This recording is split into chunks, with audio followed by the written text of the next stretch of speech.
সম্পত্তি ও পেনশন থাকা সত্ত্বেও সৎকারের টাকা নেই। মেমারিতে মৃতদেহ ঘিরে চাঞ্চল্য, তীব্র জনরোষ।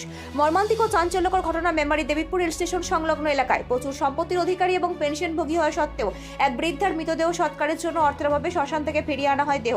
সারা রাত বাড়ির বাইরে থেকে মৃতদেহ। এই ঘটনাকে কেন্দ্র করে এলাকায় তীব্র উত্তেজনা ও জনরোষ ছড়ায়। স্থানীয় সূত্রে জানা যায়, মৃতার নাম লিপিকা কর, বয়স আনুমানিক 60 বছর, বাড়ি দেবীপুর স্টেশন বাজার সংলগ্ন এলাকায়।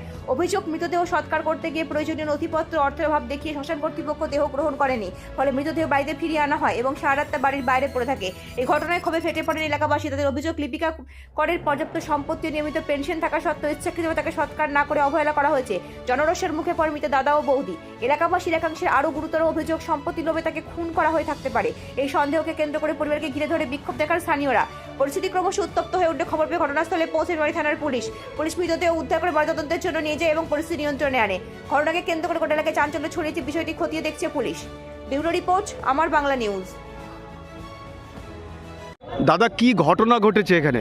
ঘটনাটা হচ্ছে, যে ডেড বডিটা পড়ে আছে এটা হচ্ছে, এনার নাম হচ্ছে লিপিকা কর আর ওনার দাদার নাম হচ্ছে কবির কর।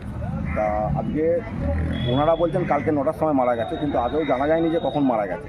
আজকে 3 দিন ধরে বডিটা এখানে পড়ে আছে এবং রাত্রে বাড়িতেও পর্যন্ত ঢোকায়নি বডিটাকে, এবং আমরা সন্দেহ করছি ওনার কাছে মেরে সারা রাত ধরে বডি পড়েছিল, বাইরে পড়েছিল, আস্তাকুড়েতে পড়েছিল। যিনি মারা গেছেন উনি ভদ্রমহিলা, নিজের পেনশনও পেত, বাবার পেনশনটা পেত। আপনাদের কি মনে হচ্ছে কি কারণে মারা যেতে পারে? সম্পত্তির লোক। পুলিশ এসেছে ঘটনাস্থলে? হ্যাঁ, পুলিশ এসছে।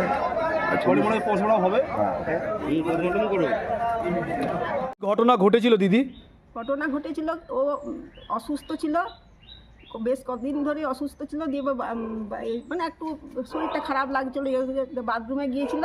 বাথরুমে পায়খানা প্রথমে গিয়েছিল, পায়খানা করে বাথরুমে গিয়েছে। বাথরুমে যেয়ে ও মানে স্ট্রোক করে যায়, স্ট্রোক করে পড়ে যায়। কবে মারা গেছেন? মারা গেছেন কালকে 9টায়, কাল 9টার সময়। মৃতদেহ সৎকারের জন্য কি শ্মশানে নিয়ে যাওয়া হয়েছিল? হ্যাঁ, হয়েছিল।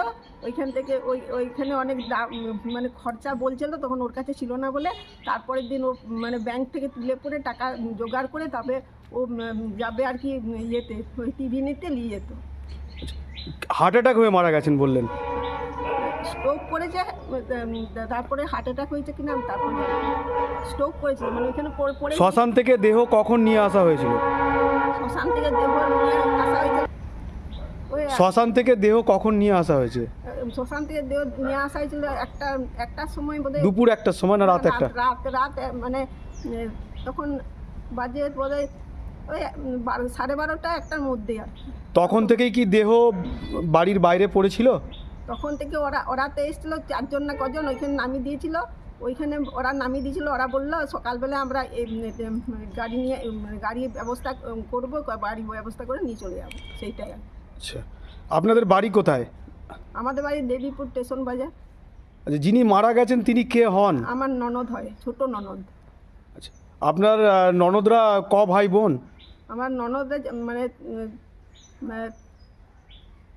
4 ননদ আর ও একা। এলাকাবাসী বলছে যে সম্পত্তির লোভেই নাকি আপনারা নাকি তাকে হত্যা করেছেন। এই অভিযোগটা কি সত্য? সত্য নয়, এটা সত্য ঘটনা নয়। ওরা বলতে পারে, ওদের নানা রকম মতামত থাকতে পারে, কিন্তু আমরা এমনি নয়।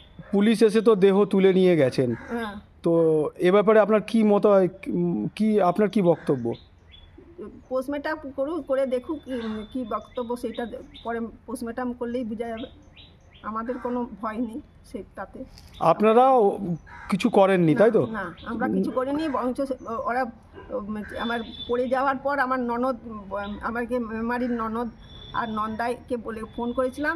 তখন ওই ননদ এসেছিল, এসে পরে দেখেছে যে বোন পড়ে গেছে, তো তাকে আর কি তাহলে হসপিটালে করতে হবে বলে ওর ননদকে আর ননদের মাকে, ওর ননদ নয় মানে ওর জামাইয়ের মাকে ডেকে ওর একটা গাড়ি নিয়ে ওকে নিয়ে যাওয়া হয়েছিল হাসপাতালে। উনি নাকি পেনশনভোগী ছিলেন। হ্যাঁ, তো ওনার যে টাকা, ওই টাকা দিয়েই তো সৎকার হয়ে যাওয়ার কথা। তো এই ব্যাপারে কি বলবেন আপনি? একে তো নমিনি করে যায়নি, সেই জন্য ও বাড়কাতে পারছে না। সেই জন্য হ্যাঁ, ওর কাছেই ছিল। এ তো কিছু জানতো না, ওর কাছেই থাকতো, ওই তুলতো, ওই সব করতো, ওর কাছেই বই টই সবই থাকতো। একে দিত না আর নমিনিও করে যায়নি। এই জন্য- আপনার হাজবেন্ডের দিদি হয় তাই তো? না, আমার হাজব্যান্ডের বোন হয়। হাজবেন্ডের বোন হয়। হ্যাঁ, উনার নাম? ওনার লিপিকা কর। লিপিকা কর। বয়স আনুমানিক? আনুমানিক বয়স তার 58-59 মধ্যে হবে।